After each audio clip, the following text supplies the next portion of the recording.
ಜೈಲಲ್ಲಿರುವಂತ ಆರೋಪಿ ದರ್ಶನ್ಗೆ ಮತ್ತೊಂದು ಶಾಕ್. ದರ್ಶನ್ ಅರ್ಜಿಯನ್ನ ವಜಾ ಮಾಡಿದ ಸುಪ್ರೀಂ ಕೋರ್ಟ್.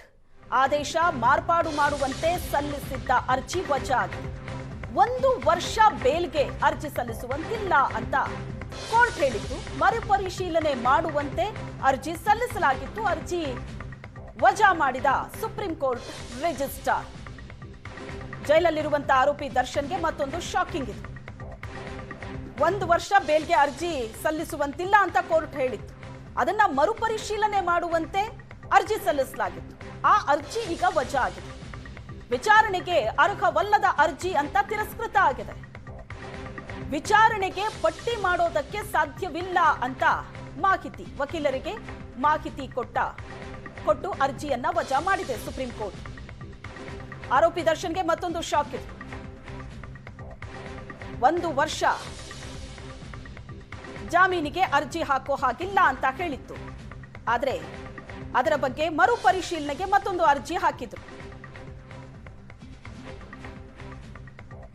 ಈ ಬಗ್ಗೆ ಹೆಚ್ಚಿನ ಡೀಟೇಲ್ಸ್ ಅನ್ನ ಕೊಡ್ತಾರೆ ನಮ್ಮ ದೆಹಲಿ ಪ್ರತಿನಿಧಿ ಮಂಜುನಾಥ್ ಸಂಪರ್ಕದಲ್ಲಿದ್ದಾರೆ. ಮಂಜುನಾಥ್, ದರ್ಶನ್ಗೆ ನಿಜಕ್ಕೂ ಶಾಕಿಂಗ್ ಇದು. 1 ವರ್ಷ ಬೇಲ್ಗೆ ಅರ್ಜಿ ಹಾಕೋ ಹಾಗಿಲ್ಲ ಅಂತ ಕೋರ್ಟ್ ಹೇಳಿತ್ತು.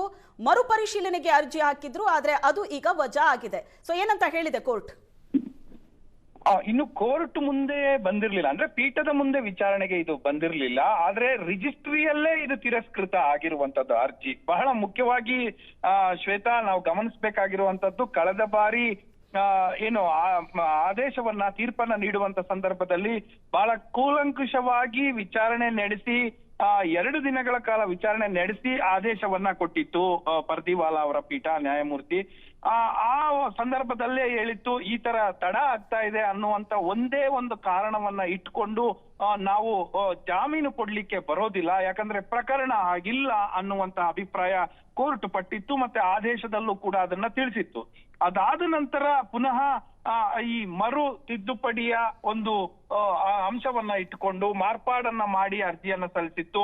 ಪುನಃ ಈ ರೀತಿಯಾಗಿ ನಮಗೆ ಒಂದು ಈ ಅರ್ಜಿಯನ್ನ ಮಾರ್ಪಾಡು ಅರ್ಜಿಯನ್ನ ಸಲ್ಲಿಸಿ ಅವರು ನಮಗೆ ಒಂದು ನ್ಯಾಯವನ್ನ ಕೊಡಬೇಕು ಅನ್ನುವಂತ ಅಂಶವನ್ನ ಉಲ್ಲೇಖ ಮಾಡಿದ್ರು. ಆದ್ರೆ ನ್ಯಾಯಪೀಠದ ಮುಂದೆ ಬರೋದಕ್ಕೂ ಮುಂಚೆ ರಿಜಿಸ್ಟ್ರಿಯಲ್ಲೇ ಅವರು ಕೂಡ ನ್ಯಾಯಾಧೀಶರು ಇರ್ತಾರೆ, ರಿಜಿಸ್ಟ್ರಾರ್ ಅವರು ಮುಂದೆಯೇ ಕೂಡ ಬಂದಿರುವಂತ ಸಂದರ್ಭದಲ್ಲಿ ಅವರು ಬಹಳ ಸ್ಪಷ್ಟವಾಗಿ ಹೇಳಿದ್ದಾರೆ, ಈಗ ಆಲ್ರೆಡಿ ನ್ಯಾಯಪೀಠ ಹೇಳಿದೆ 1 ವರ್ಷದ ತನಕ ನೀವು ಅರ್ಜಿಯನ್ನ ಸಲ್ಲಿಸುವಂತಿಲ್ಲ ಅನ್ನುವಂಥದ್ನ. ಆ ಹಿನ್ನೆಲೆಯಲ್ಲಿ ಈಗ ಇದಕ್ಕೆ ಅವಕಾಶ ಮಾಡಿಕೊಡ್ಲಿಕ್ಕೆ ಸಾಧ್ಯ ಇಲ್ಲ ಅನ್ನುವಂಥದ್ನ ಹೇಳುವ ಮೂಲಕ ದರ್ಶನ್ಗೆ ಮತ್ತೊಮ್ಮೆ 3ನೇ ಬಾರಿ ಹಿನ್ನಡೆ ಆಗ್ತಾ ಇರುವಂತದ್ದು ಸುಪ್ರೀಂ ಕೋರ್ಟ್ ನಲ್ಲಿ.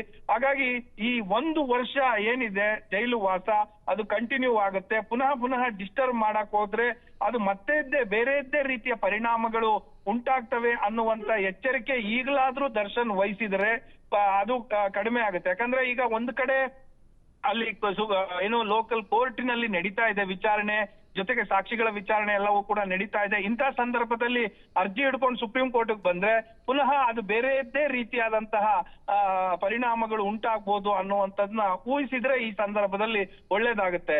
ಶ್ವೇತಾ, ಥ್ಯಾಂಕ್ ಯು ಮಂಜುನಾಥ್, ನಿಮ್ಮೆಲ್ಲ ಡೀಟೇಲ್ಸ್ಗೆ.